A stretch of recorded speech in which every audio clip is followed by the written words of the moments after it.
today's super celebrity fan is the one, the only RuPaul's Drag Race All-Star winner, Jinkx Monsoon. We talk about the power of saying yes and a potential super secret project in the works. Find out what that is on Behind the Shadows with the one and only Jinkx Monsoon. Breathing is so overwhelming, heartbeats are a hassle. Tell me, why would anyone want to be alive?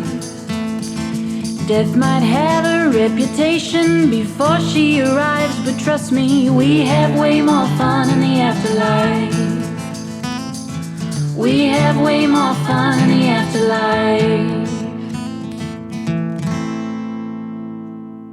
I am super excited for today's guest. I have been such a huge fan of this performer for so long, and then come to find that they themselves love the show that I get to work on every year. It was just an honor just to cross paths. So please welcome the one, the only, Jinkx Monsoon. Hi, Harvey. I should have really said all-star winner Jinkx Monsoon. All-star winner Jinkx Monsoon. Congratulations. I believe the title you're looking for is Queen of All Queens. That's the title that's been plucked out of the air and bestowed upon me by the Grand High Witch. But it's fitting. Oh, well, thank you. I mean, thank you. I'm not going to deny it. It's so funny to be talking to you through Zoom after we've just spent the last weekend harassing each other at Comic-Con. And just for the audience at home who's listening to this or might be watching, we are in the same hotel in different rooms. Which is so funny, but it's actually, just for technology, we kept that way. But we had a great time this weekend here in Seattle, which is your hometown. Ish. I was born and raised in Portland, but then I lived in Seattle for like 11 years, and it really defined me as a performer and entertaintress. So whenever I get to come back to Seattle, it feels like a homecoming. And when you live in Portland or Seattle, you kind of live in Portland and Seattle. Does that make sense? Yeah, that does make sense. Californians. Californians, we get it. I think the same thing for us is like LA, and then 2 hours away is like San Diego. So it's like, oh, I'm from LA, but I don't live in San Diego, but I can go to San Diego whenever I want. So I guess, the same thing. But I do love Seattle. I haven't been here in a while. And last night we're hanging out with Hale, which, Hale Appleman and some friends. And we went to what was it called? Unicorn. We went to Unicorn. And then and then we went to your favorite place that you recommended, and it was lovely. Pony. Which was Pony. Yeah. So many horse-themed bars in Seattle. Yeah. I saw the How theme was and I the was old like, girl? Still kicking for a Sunday night. But so I just want to go back to, so you're a fan of Shadows. I want to go back to the beginning. What is it about the show that draws you in? Well, I was a fan of the film, and just the concept and the premise of the film, and what draws me to both the film and the series is the performance of all the actors. Like, it's not enough that it's just like a vampire mockumentary, which I already love, but I mean, like, the performances that you see on the show are just incredible. I'm obsessed with Natasha Demetrio, and I basically harassed her into being my friend, just like... Which is so funny, because she literally came up to me and she's like, oh my God, you're not going to believe it. I think it was mutual. Like, you were obsessed with her and she was obsessed with you. She was so excited to do your podcast. She was so excited that you even reached out. Like, she was like through the moon. She loves RuPaul's Drag Race, and she loves you. And so it was so lovely to see that same reaction in person, like talking to you about her, and then talking to her about you, because it was like you didn't know you were doing the exact same thing. TV's a funny place, man. But yeah, I love the performances, and then just seeing like the crazy ideas that the writers come up with. Like the show goes. I just love that. I mean, it's the same reason I love animated shows, is when it's animated, you don't have to be bound by the laws of physics or science. You can do whatever the hell you want. And I love seeing writers just be completely let loose. And Shadows, like, because of the supernatural element, it's very similar that way. Like, you want to write some witches who want to steal Laszlo's sperm into this episode? Sure, let's do it. There's no reason not to. It's really true when you hit it right in the coffin. It's it's just the idea that I was talking to Stephanie Robinson, who's one of our EPs and writers, and she said it's like we're making a cartoon, because in this world we have a baron who eats pizza pie for the first time and then vomits profusely like a deflating balloon in midair. Like, it's just the idea that this is real life, and that we put it on screen, and it lives as a show. It blows my mind, because there's no the sky's the limit, and even then we go further than that. It's like, which kind of relates to what you're saying, that it is kind of in the world of like anything's possible. In a cartoon, anything's possible, but this is live action. Yeah, and knowing that so many of the people involved are Drag Race fans, it makes perfect sense to me that there's like so much camp throughout the show, because it's not just you and Natasha, but the two of you are always telling me about Taika being a Drag Race fan as well. Oh, yeah. And then I think of, another thing I think you and I have discussed before that really draws me to the show is the unapologetic, like, acceptance that any person who lives as long as these vampires have lived probably has lost all hang-ups on sexuality and gender norms. And like, I love that all of the vampires are essentially pansexual. And it's true. I mean, when you're immortal, yeah, you get bored. You gotta try everything, right? It is true, though. I mean, what a great thing to, an example to live by. What would we do if we had no restrictions or fear? Because most of the time, as queer people, like, I feel it's society expectations and standards that are put on everyone. And what would you be like if you just threw that out the window? And that's when you really live your authentic self, and these vampires do that. They feast, they love, they fuck, they do whatever they want. And they've got great fashion. They got great I mean, we're talking, Laura Montgomery, our costume designer, who just got nominated for an Emmy, is so amazing. I mean, what did you see those outfits this season so far, and last season with Naja and the doll, the matching outfits? Yeah.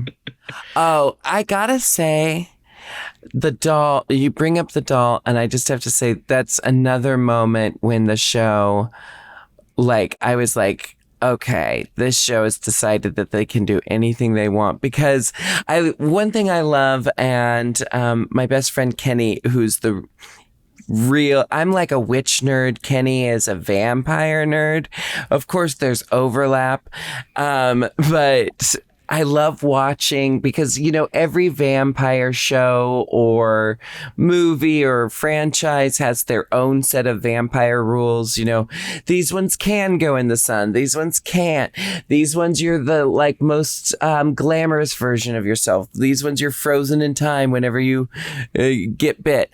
I love watching Shadows like create their own vampire rules. And when they brought the ghosts back, because technically they died when they became vampires, vampires, so there were human ghosts left behind. I was like, what? I never even considered that. And now they're getting like closure with their human ghost selves. And that's important to vampires, to get like ghost closure. I just loved it so much. It's just such a good show. We have way more fun in the afterlife. This podcast is sponsored by BetterHelp. Throughout my personal journey and professional career, life has had its fair share of tricks and treats. I wouldn't be where I am today if I didn't have access to therapy to help me through those tricky experiences. BetterHelp has made therapy accessible. BetterHelp Online Therapy will assess your needs and can match you with your own licensed professional therapist in less than 48 hours. If you ever considered therapy but thought getting started was too complicated or expensive, I assure you it's worth it. And BetterHelp takes all the stress away. You can schedule weekly video or phone sessions so you don't have to be on camera if you don't want to. And getting therapy every week as easy as a few clicks on your laptop or phone. So many people have been using BetterHelp that they're recruiting additional therapies in all 50 states. And they have a special offer for my listeners. Get 10% off your first month at betterhelp.com/shadowspodcast. That's 10% off your first month of online therapy at betterhelp.com/shadowspodcast. Now back to the show. I love how proud you are to be on it. You're like the show's biggest cheerleader, and I just love it because I would be the exact same way if I was in your position. I am, and I thanks for saying that, because I do love our show, and I love our fans, and I love that, the love that we get, and the fandom and the art that they create, and all the sweet messages they sent us, and I created this show basically for the fans because there was, we aired or premiered season 2 during the pandemic. And so we really couldn't go to Comic-Cons, or we couldn't do the shows and the routine and get to hear what the fans had to say. And so I did it out of, wanting to give something back to the fans. And it was supposed to be a oneer. It was supposed to be a 1-episode thing. And then someone said, well, see you next week's. And I was like, what? No. And so we did this show. Now we're like, and it's a new variation for the last 3 years just for the fans. Because I think personally, it's always cool to talk to creatives and behind the scenes. So you never get to talk to the costume designers or the producers or the writers or the set designers or diehard fans, or diehard celebrity fans who love the show as much as we love making it, and I think that's unique, and I think that it's it really hasn't been done like this, before, and I pride myself in having met so many talented people like you who love the show, because your art and your craft is so great too, and so it's like a compliment on top of a compliment. So I thank you for saying that. Well, I think there's a common thread between the shows we both have worked on. I'm like using the phrases that apply to both of us, since I just do one season every 10 years. But I think what you'll find is there is extreme loyalty in fan bases for work that reaches out to outcasts, and make them feel less like outcasts. I know just to even have drag queen representation on television, because when I saw my first drag show, something in my like queer human my queer humanity, my personage, something was unlocked and came to life the day that I saw my first drag show. And the fact that now people are like having that experience through television and all across the world, because there's a little drag queen inside of them just like waiting to burst from the chrysalis of that person. It's just like, it's fun. And I say this again about, your show, but it's like to see, like vampires, the misfits always identify with vampires, right? I mean, that's like misfit number one. We want to be some like when I was a little misfit, I wanted to be a witch or a vampire because then I was like, well, then there would be, like, oh, that's why she's isolated. It's because of something cool, not because no one wants to play kickball with Jinx. I don't know. I kind of rambled off there. I made some kind of point.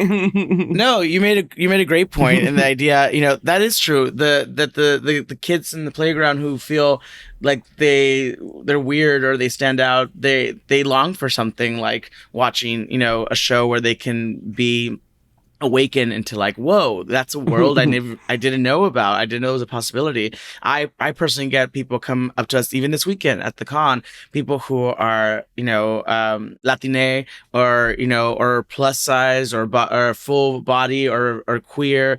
And you don't see, or drag queens that for so long weren't on your TV screen. And so for so long, we were told there was no world for us on screen. And here we are on shows. Here you are, the queen of all queens, all-star, and showing some little Jinx out there that there is a world for them and that they are welcome and they are loved and they are worthy of love. And so through art, we're actually kind of healing and being progressive and welcoming more people into the way that we wish we would have felt when we were little. It sure makes my work feel more rewarding than when I look at it the other way you could explain what I do, which sometimes when I'm feeling salty, like someone's like, what do you do for work? And I want to say, I dress up like a woman and act like an idiot for money. Please tell me you have like a cigarette while you say that. Yeah. I dress like a woman. I dress up like a woman and act like an idiot while people throw dollars at me. Now, do you want a lip sync or not? You want a lip sync? It's going to cost you. Oh my gosh. Oh, that's been one of the highlights of Comic-Con is, whenever Dayla and I are going from one place to another and someone's transporting you to your next engagement, and then we just hear this little 1940s. Oh, who let you two in here? A great show, girls. Just kinda... Have a good show, girls. I'll see you out there. You had this little exit. Eve Harrington character you were doing all weekend, and it certainly brightened my spirits.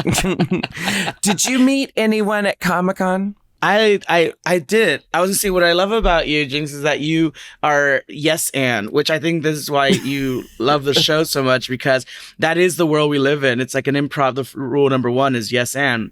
And you do not shy away if I throw you, like, just because I could go into a room and look like an idiot and do a bit and it doesn't like reciprocate. No one jumps on board. You could look insane. I could look insane any second. And you never drop the ball. Like if it's like come in and I do the bit, it's like, good luck out there, girls.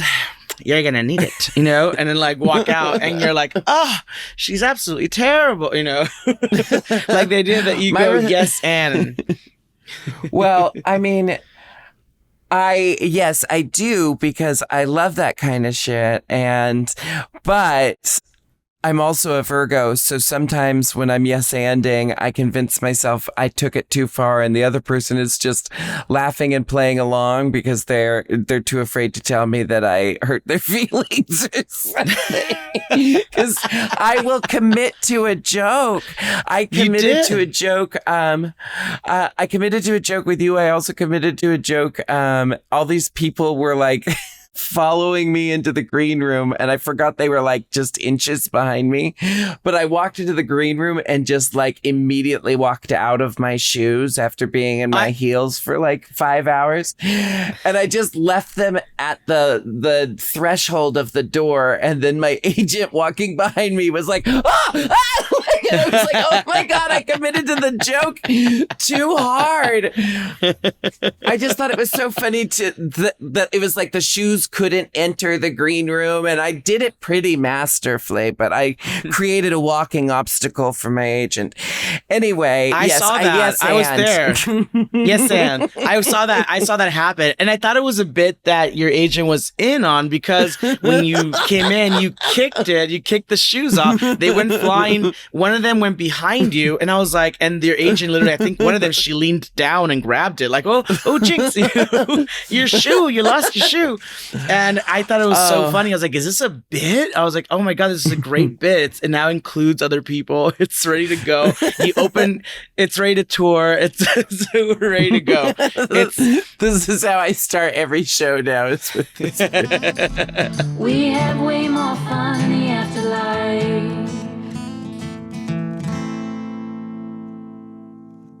If you haven't heard already, it's Smooth Sack Summer. That's right, this is the summer to keep your balls cool while still looking hot with Manscaped. The leader in below-the-belt grooming is making sure we all have a ball this summer by giving our pants partners everything they need to stay fresh. Dive headfirst into Smooth Sack Summer by going to manscaped.com for 20% off plus free shipping with our code SHADOWS. The Manscaped Performance Package 4.0 has everything you need to prepare that summer body. Inside this package, you'll find their Lawnmower 4.0 trimmer, Weed Whacker ear and nose hair trimmer, Crop Preserver ball deodorant, Crop Revival toner, Performance boxer briefs, and a travel bag to hold your goodies.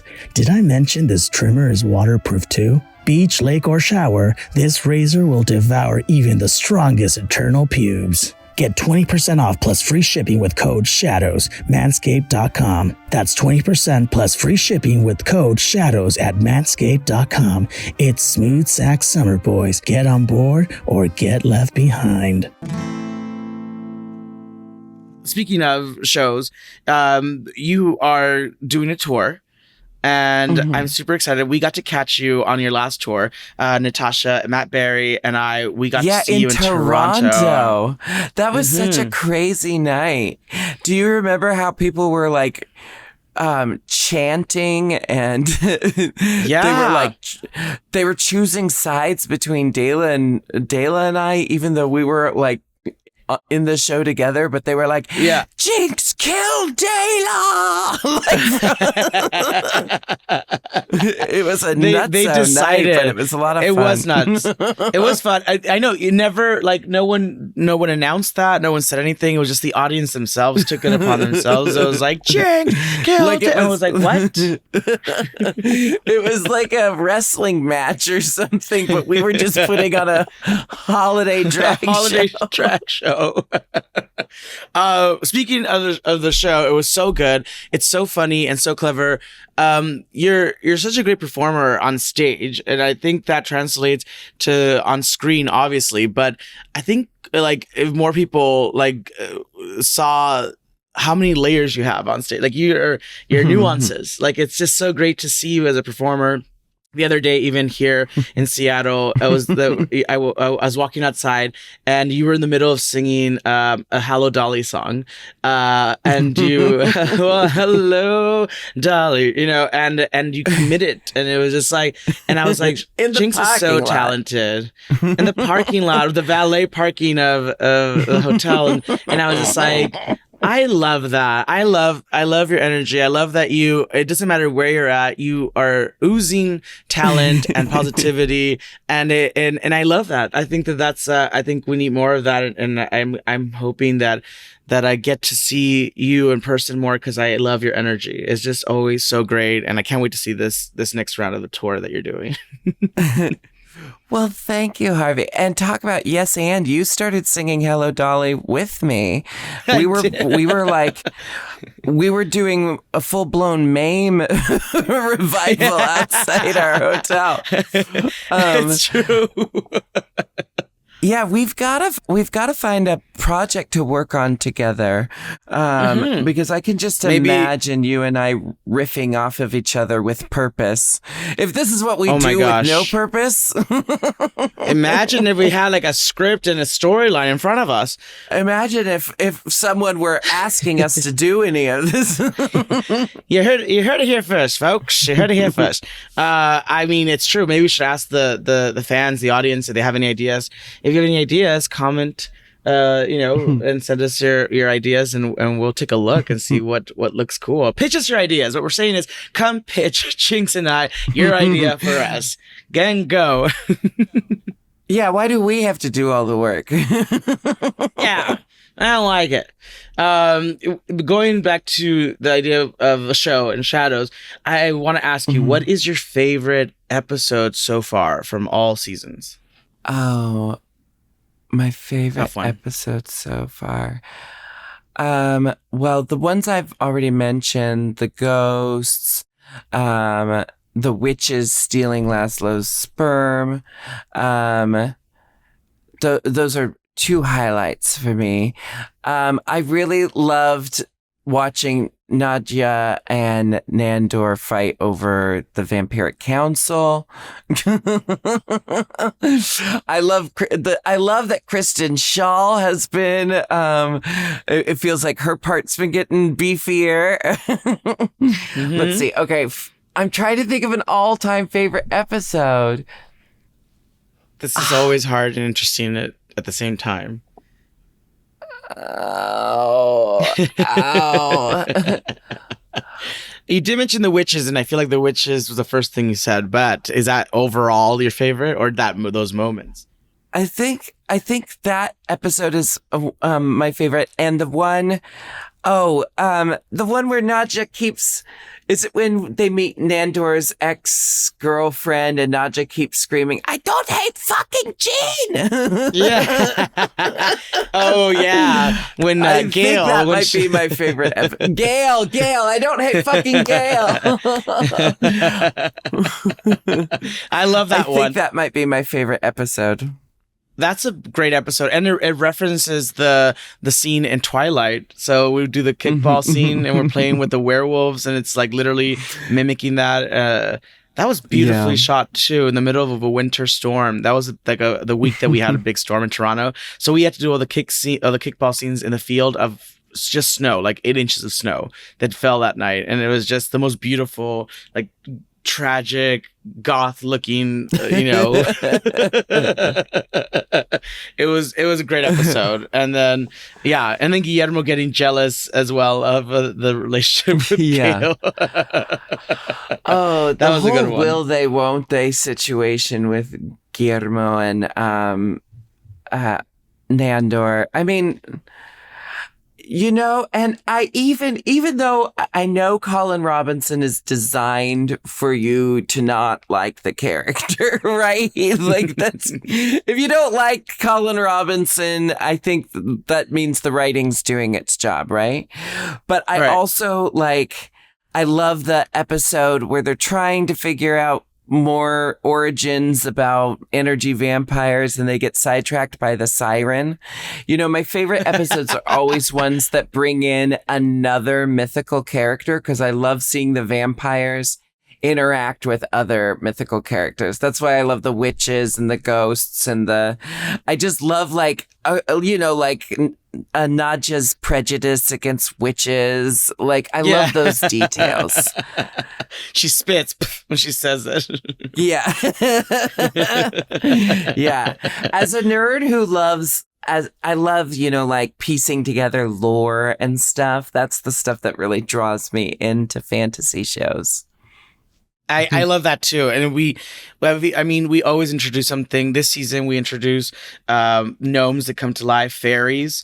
We have fairies this season. And I love that last season, the siren was not the traditional siren that we expect and know of from, folklore or whatnot. That this half siren is a singing siren and half of their body is a chicken. Yeah. What I love about that is it took what we know about like sirens and harpies and kind of blended them together and created your own version of a siren.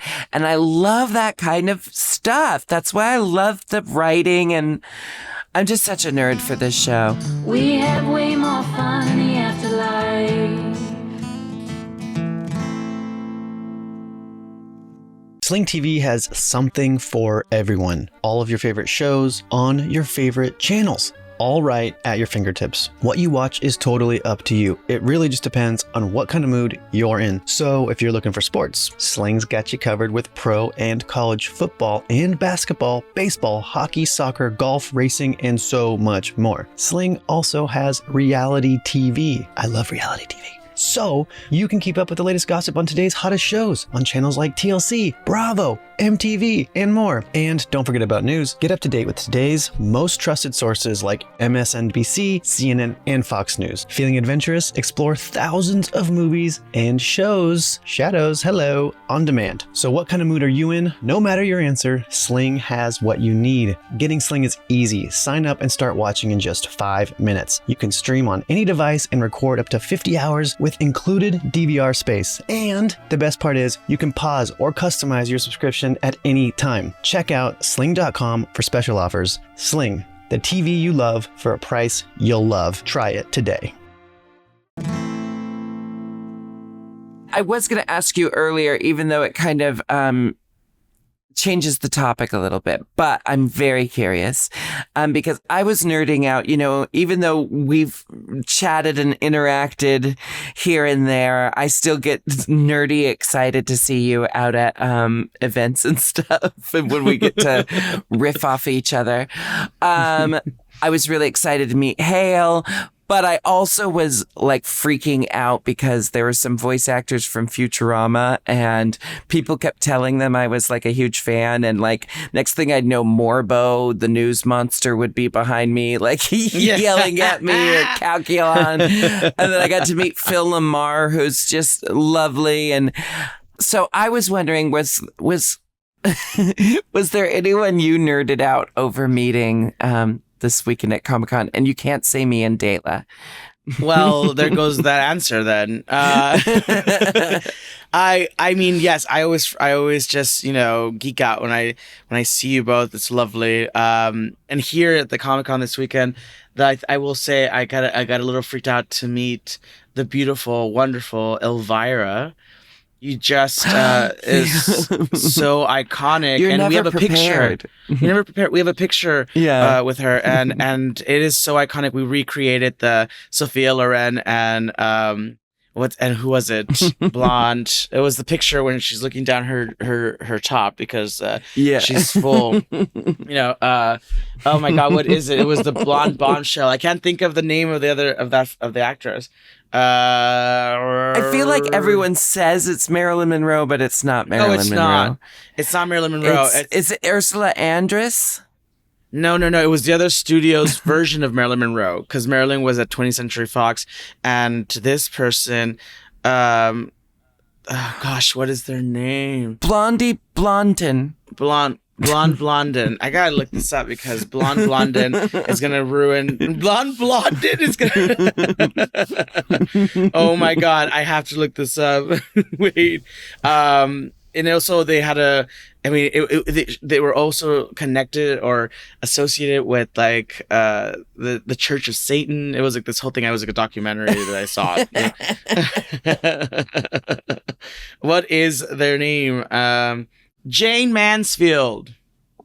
Oh, Jane Mansfield. Mansfield. That's who it was. It was Jane Mansfield's picture. Yeah, looking away at the cameraman, and Sophia Loren thought she was out of the shot, but she's looking at her like cleavage, and we recreated. Anyways, that whole story was to lead up to the point that we recreated that picture with Della, Jinx, and Elvira and myself at a table at this Comic-Con this weekend, and it's one of my favorite memories. But yeah, that was one, and I got to meet Freddie Prinze Jr. very briefly, and that was nice. But I think for me it was Elvira. Like I remember watching like Elvira like movies every Halloween, and then again in the summer, like all the time, you know. So it was just such great comic timing, and so still so nice and humble and beautiful, and it was lovely, and her energy was great. So I was really excited to meet She's her. a firecracker, that Elvira. And we had a little kiki with Nathan and Christian, who are the writers on Our Flag Means Death. Are they the writers? Nathan's a writer, but he's also in the show, and he's so funny and so hilarious. And I was with them and Hale last night as we took your recommendation and loved and had a wonderful last night in Seattle. So it was wonderful. I'm so glad you had a good time at those bars.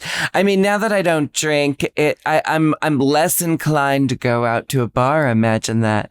But yeah, I still make time. I still make time to go out to Pony when I can, because that was like, I used to live down the street from Pony, and that was like where I would end every night. If I had like a gig in Seattle, I'd always wind up at Pony, either in full drag or half drag, and I'd stay there till close, and then I'd stay there with the staff afterwards while they'd clean up, and then whoever was manager that night would say, "Someone get Jinkx in a car."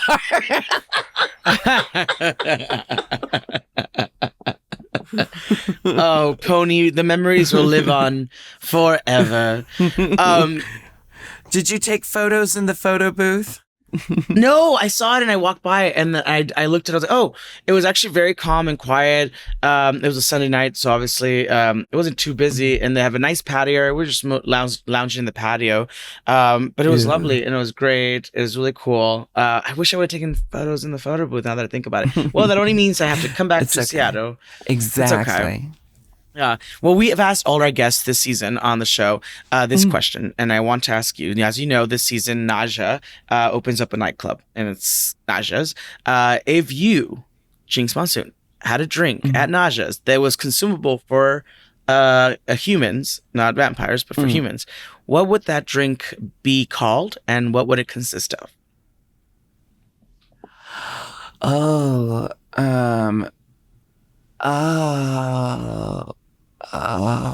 Okay, I got it. Okay.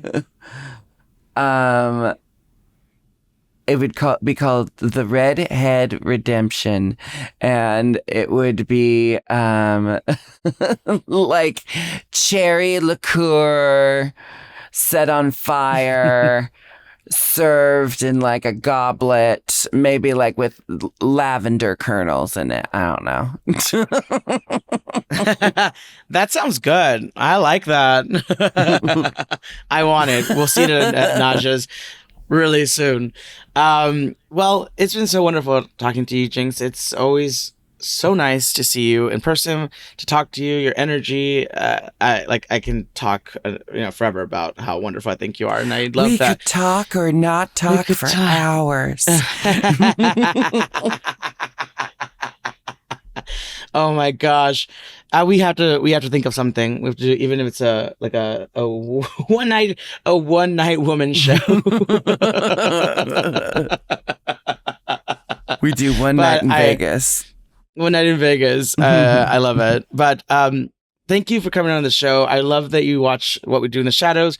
Thank you for coming on the podcast. The fans love you, and I'm excited for potentially, hopefully, doing something with you in the future. What do you want to tell all the fans who watch the show?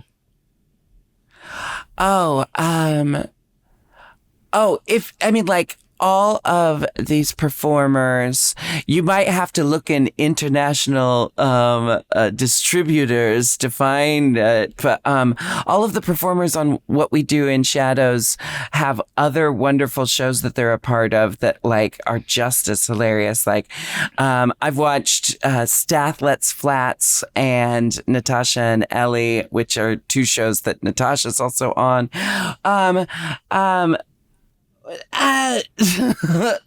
Is it IT Crowd? It's not IT Crowd. It's another one. The It Crowd. The it crowd. Yeah. It's IT, yeah. Yeah. Yeah, Okay. the it crowd.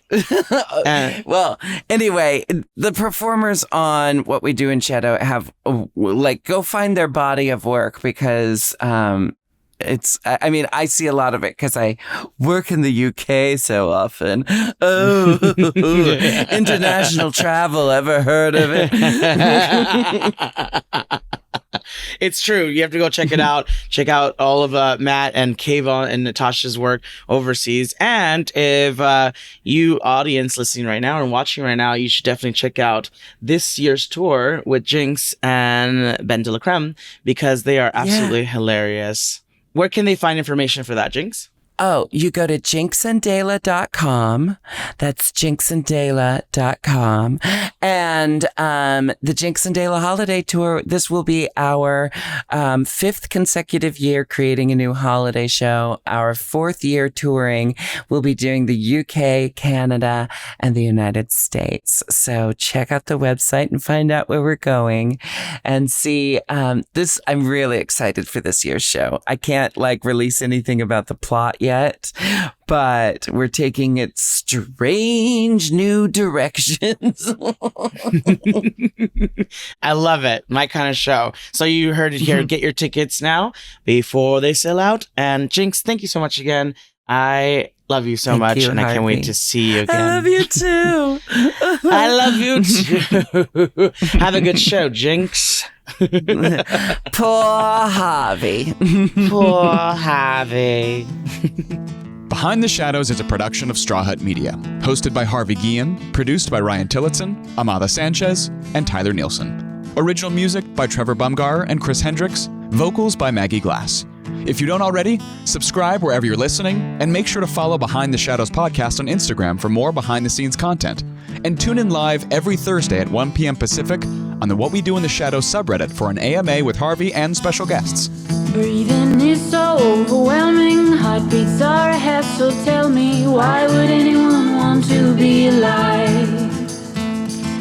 Death might have a reputation before she arrives, but trust me, we have way more fun in the afterlife. We have way more fun in the afterlife. See you next week.